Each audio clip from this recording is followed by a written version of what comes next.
That's the um, and that's where playing with boys under pressure.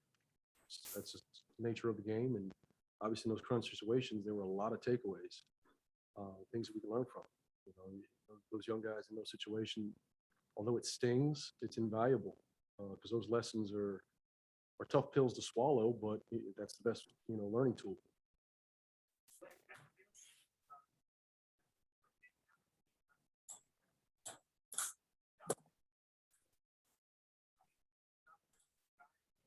Honestly, didn't know. Hadn't seen him a ton being out west. He played twice those Eastern Conference teams. But I just feel like every week he gets better. He shows a different dynamic, a different dimension. So I think to compare him to somebody is probably doing both people an injustice. We'll find a way to give him a chance to have success and be the best version of him. And I think he's shown his ability to change shots, to run the floor, be a rim presence. All those things he's shown he's capable of doing. I think he's just scratching the surface on the offensive end.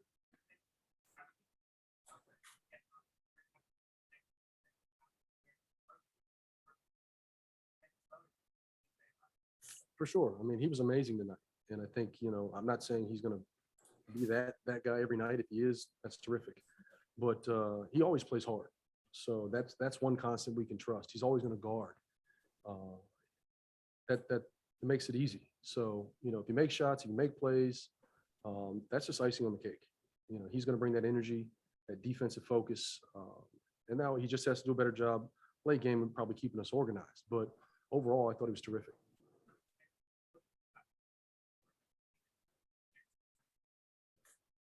What's probably something he hasn't done a ton of.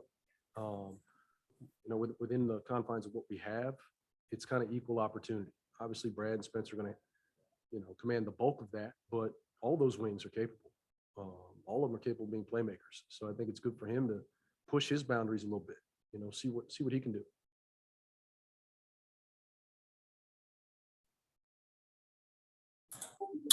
All right, Coach, we're going to head over to Zoom. Let's start with David Aldridge. Wes, forgive me. We did not quite hear the beginning of your remarks tonight. What did you say about Beal?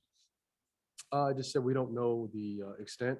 I don't believe it's anything substantial, but we'll wait to see. He'll get reevaluated probably tomorrow, and we'll go from there. How did you think they played mainly starters down the stretch? You had Gafford and 4 reserves in there. How did you think the reserves handled that kind of craziness the last 4 minutes? Obviously not well. And that's fine because those are lessons we can learn from. It's not just the guys on the floor, but us as a group. Situational awareness, playing under pressure, playing with poise, trying to find a way. When teams amp up the pressure, they get into us. They're more physical. That happens. So it's good for us in the long run. It stinks right now, but I think we can learn from it. Chris?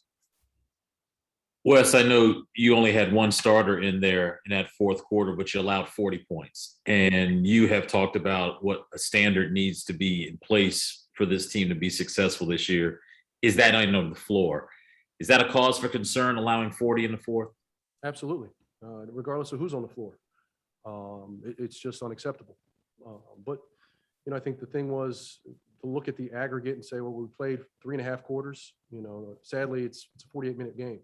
So we got to, and find a way to get a stop, to take care of the ball, to make sure we keep them off the offensive glass. Those 2 areas really stuck out to me, and we got what we deserve. We didn't take care of those 2 areas. You the other day said we don't pick the clips, you do, meaning the players. Do you show this, or is it you're on to the 20th now? No, I think we still show some of it, and I think those, like the technical foul in the fourth quarter can't happen. It was a momentum play. I believe up 14. We go down and miss 2 free throws, so it took on a snowball effect. It goes back to playing with poise. Taking a foul. I think 33 seconds. All we need is a stop. Now we have a 2-for-1. Those are two that stuck out to me, but those are learning lessons. Those are easy ones that we need to clean up, make sure we don't repeat it. Thanks. And we'll go over to Chase. Hey, Wes. We saw Denny Avdia matched up with Julius Randle for different stretches this game. How do you think he did defensively against him? Overall, he had good moments, and he's a tough cover. He's one of the best offensive players in the league. His physicality can be a problem. He's able to get to the line, draw fouls, play inside out. So he's a versatile player. It puts a lot of pressure on an individual defender. I don't think it's fair to say, hey,